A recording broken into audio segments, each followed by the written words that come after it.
Welcome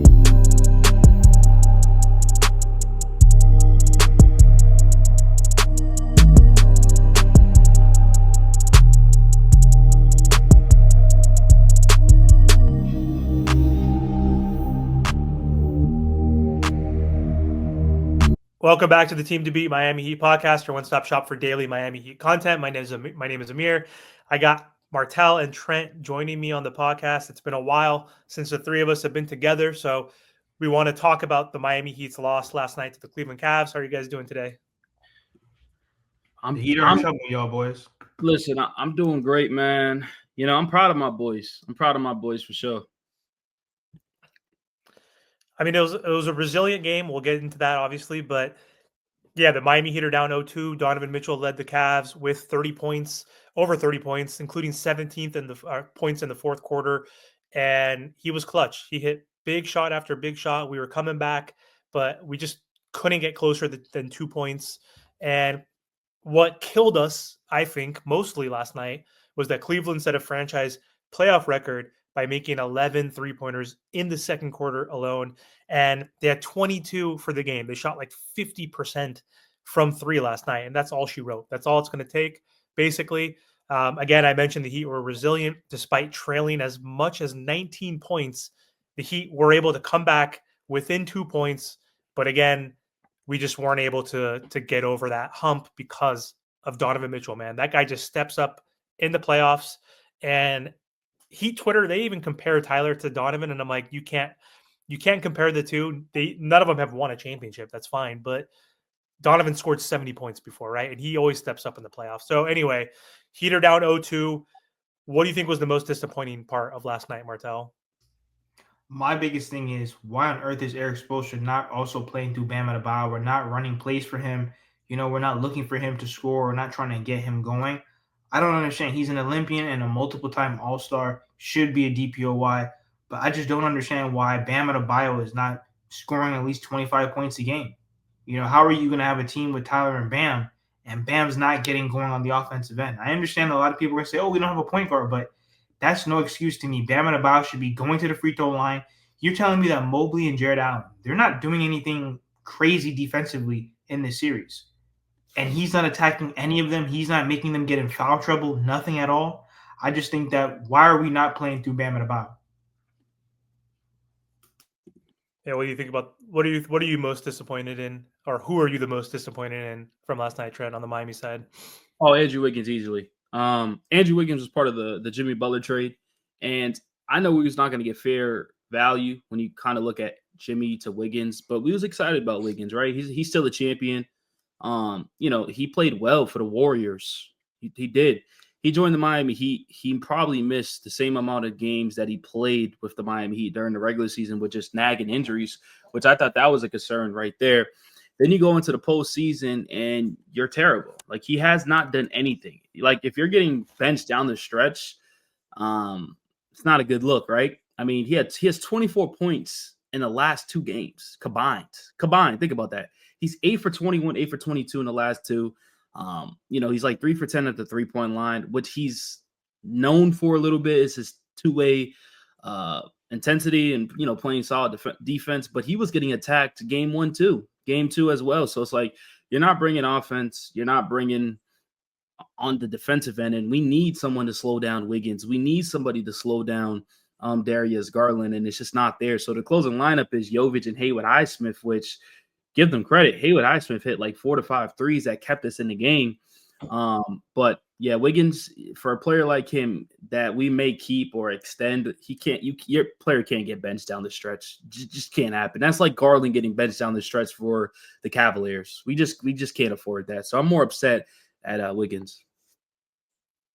Yeah, I think it's on Wiggins and Bam. Obviously, Tyler did his part, especially offensively, 33 points.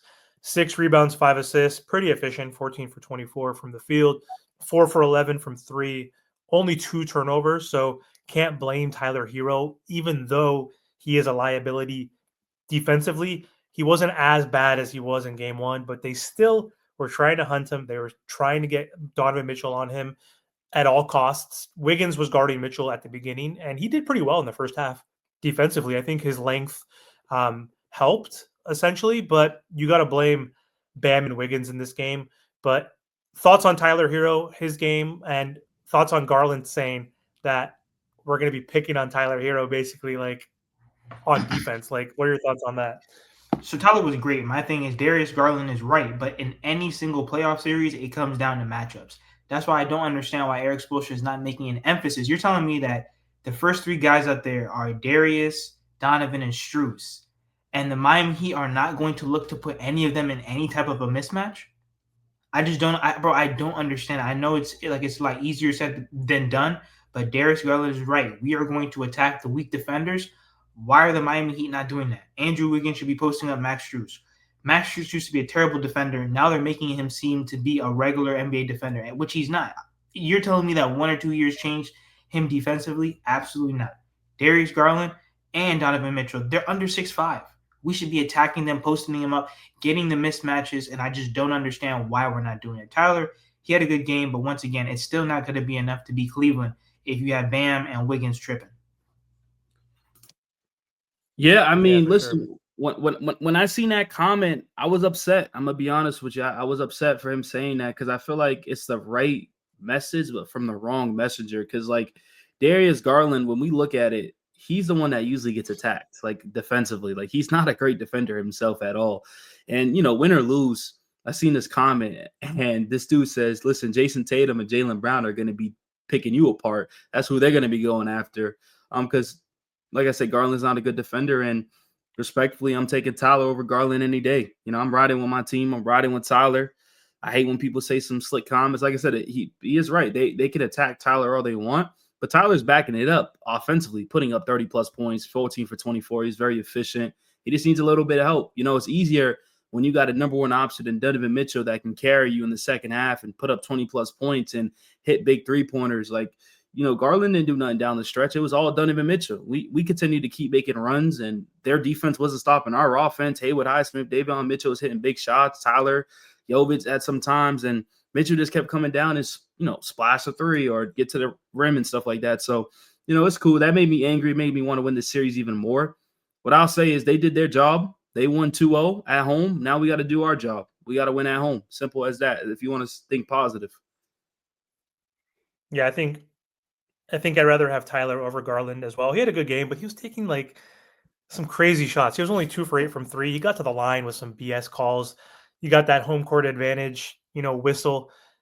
The refs were calling some soft ass fouls on the Miami Heat. And so he got to the free throw line 8 times, hit 7 of 8, 21 points, 7 of those from the free throw line. Like he didn't have a great game. 6 for 14, that's fine. He was like 42% from the field, but he was taking like Terry Rozier shots. Like he was taking some step backs, fadeaways, crazy shots, and he made them at a high enough clip. But like he's fine. We don't need to worry about him. Obviously, he contributed to the success of the game, but it's Donovan Mitchell, man. Like this guy becomes a superstar in the playoffs. Like he has just not been on championship teams. He's been on the Jazz. He's now on the Cavs, who I don't think are a contender.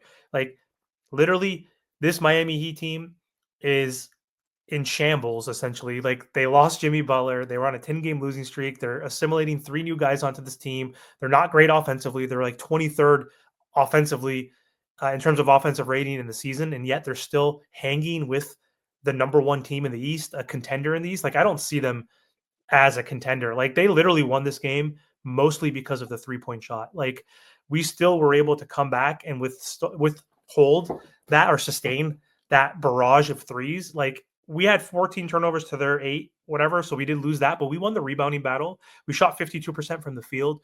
Like we were solid, but it was just on Bam and Wiggins who didn't contribute enough. And so to Trent, your point, we did lose 2 games on the road, but we can make this a series. Like I'm not going to pick the Miami Heat to win, but they could theoretically win 1 to 2 games. So what are your thoughts going back home? Do you think the Heat win both? Do they get swept? Do they win 1 game? I think they win at least 1 game. I think game 3 is the game. Do or die. What are your thoughts? Yeah, for sure. I mean, I think they only win 1 game.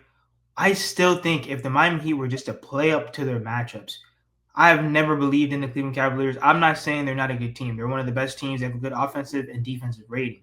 It's just that when I don't see our players maximizing their talent, not abusing, like I said, the mismatches, I just don't understand. That is my biggest thing about this whole series. I honestly thought we could have beat Cleveland because I think that Bam, he is the best big overall. I think we have the best big and the best small forward. I think those are two big mismatches that we have to exploit. Cleveland's doing it with us. They're using their size, they're using their length, they're using their athleticism, and they're using their scoring to pretty much outplay us. And it's just, hustle and bustle and, grit and grind and heat culture can only get you so far. It's just, I thought that I would see a better Bam this series. I know it's really only one bad game, but I'm going to need him. Listen, I need a 30 and 11 Bam. A Bam that's going to get to the free throw line, put those guys in foul trouble. And same thing with Wiggins. I'm going to need to see championship Wiggins. I'm not saying 40 points, but championship effort. He's a champion. He should be held leading this team, especially against the Cleveland Cavaliers. But I don't see them winning the series, probably just one game, and, we'll probably get a 4-1. Yeah, I mean, like I said, Bam right now is averaging about 17.5 points, which is lower than his regular season. But then again, it's only 2 games. But the 9 attempts is unacceptable. You could look at Spo all you want, but I'm looking at Bam just because you know how important this game is. There's no way you go out there and have the same made attempts as Kel'el Ware, and Kel'el Ware played 19 minutes. It's unacceptable. And another thing too is I want to say is like Alec Burks was in the starting lineup. That's cool. One of my adjustments I wanted was to put Davion Mitchell in the starting lineup back. But then that doesn't mean take Alec Burks out the rotation. Respectfully, I'd rather have Burks right now than Duncan Robinson. Duncan Robinson, to me, is just not playing that well, and I'm ready to move on from Duncan. So I think that's another adjustment that needs to happen. If Robinson's going to play this bad and is not going to hit shots, please put Burks in because we've seen what Burks can do for us. He can get hot, hit some big threes for us, and we're going to need that, especially if Wiggins is not going to score and Bam's getting 9 attempts a game. We're going to need Burks scoring coming off the bench, and that's how I truly feel, man. If we got to take Duncan out the rotation if he's not doing anything. He hasn't done anything in a month, basically. Terrible. And his dribble penetration is not there. Like he's not facilitating like he was, earlier in the year or even like last season. Like now he's just back to that specialist catch and shoot 3-point shooter. And he's had a couple good games, but like he hasn't had that Duncan game where he's hit 5, 6, 7 3-pointers, which provides his value. Because right now he's getting hunted.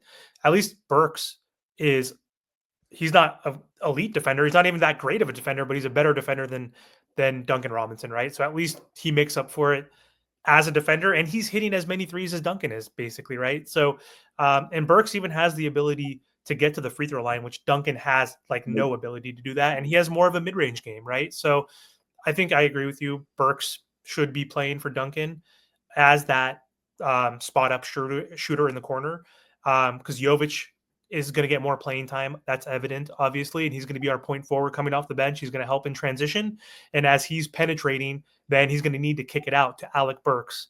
I think Duncan should get a few minutes. We'll see, but if he's not, you have a very short leash. But so Trent, how many games do you think the Heat win and it's close in the series? I want to go 7, man. I don't like those comments Garland said. That made me upset. I'm going 7. But one thing I do want to say real quick, Duncan Robinson has 31 points in the last 5 games combined. Think about that. Terrible. That's right. Last week, yep, hasn't done shit in a month. Yeah, terrible. Even longer than that.